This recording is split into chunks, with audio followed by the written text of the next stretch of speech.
ओम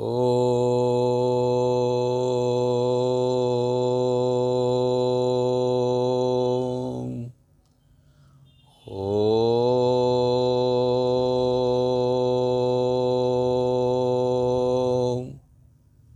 ओम।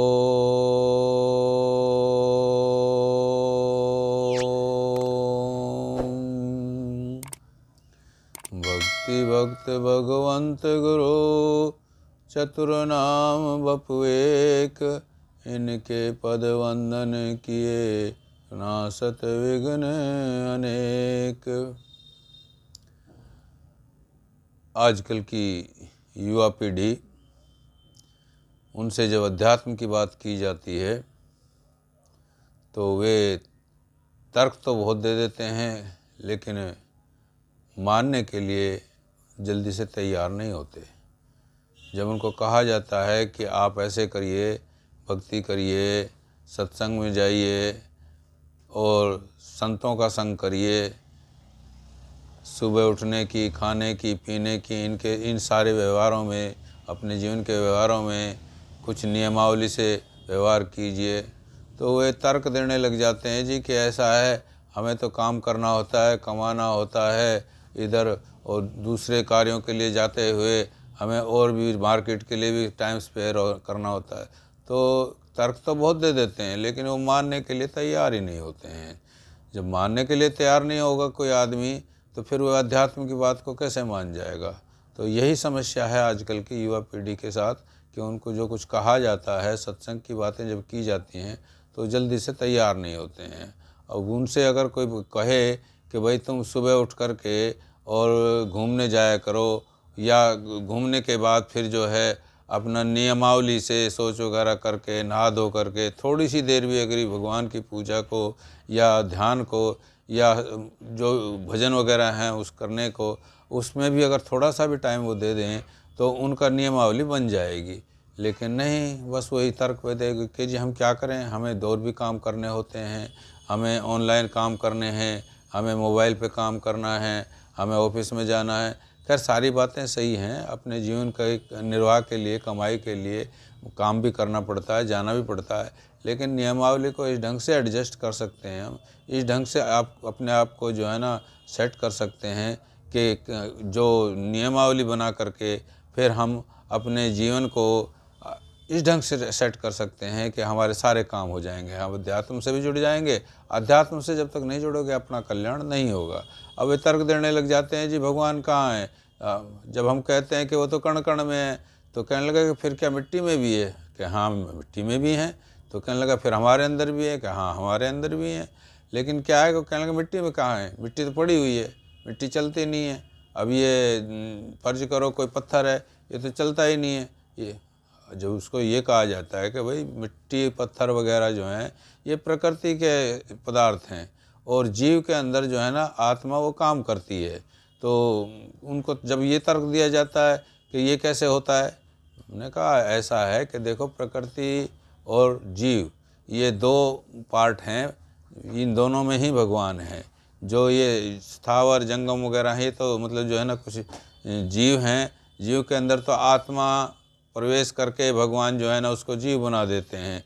तो वो अपना चल फिर सकता है, हलचल कर सकता है और अपने कार्य कर सकता है, और जीव का मरण और जो है जन्म होता है। इसी तरह जो प्राकृतिक पदार्थ हैं वो भी ऐसा नहीं है, वो भी उत्पन्न होते रहते हैं और विनाश होता रहता है उनका। तो ये जो पदार्थ हैं, जो ये प्रकृति के पदार्थ हैं, जैसे पत्थर वगैरह हो गए, मिट्टी हो गई, ये वायु हो गई, ये सब प्रकृति के पदार्थ हैं। तो इन्हीं के बेस पर वे वो कहते हैं कि जब इनके अंदर ये चलते नहीं हैं, जब ये कुछ हरकत नहीं करते हैं जैसे हम करते हैं, तो ये भगवान का कण कैसे हो सकते हैं। तो उनको यही जवाब दिया जाता है कि भाई प्रकृति और जीव दो प्रकार के भगवान की ही माया है। ये प्रकृति का दूसरा पार्ट है और जीव का दूसरा पार्ट है। जब उनको ये समझाते हैं तो वो फिर और तर्क देने लग जाते हैं कि प्रकृति क्या होती है। प्रकृति जो आप सामने देख रहे हो, जीव जगत है, संसार है, इसके अंदर जितने भी पदार्थ हैं, ये पदार्थ जो है ना ये प्रकृति का ही हिस्सा हैं। भगवान की एक प्रकृति जो है ये है, इसी के बेस पे, इसी के आधार पे इसी के सहारे से जो जीव है वो जीता है, इसके अंदर खाता है, पीता है, रहता है। इनका उपयोग करके वो अपने जीवन को आगे चलाता है और जैसे जन्म लेता है अपना समय पूरा करके वो चला जाता है। तो ये प्रकृति के अंदर जो ये भी ज़रूरी हैं, ये पदार्थ वगैरह, ये संसार का जो सामान है, ये भी जीवन को जीने के लिए बहुत ज़रूरी हैं।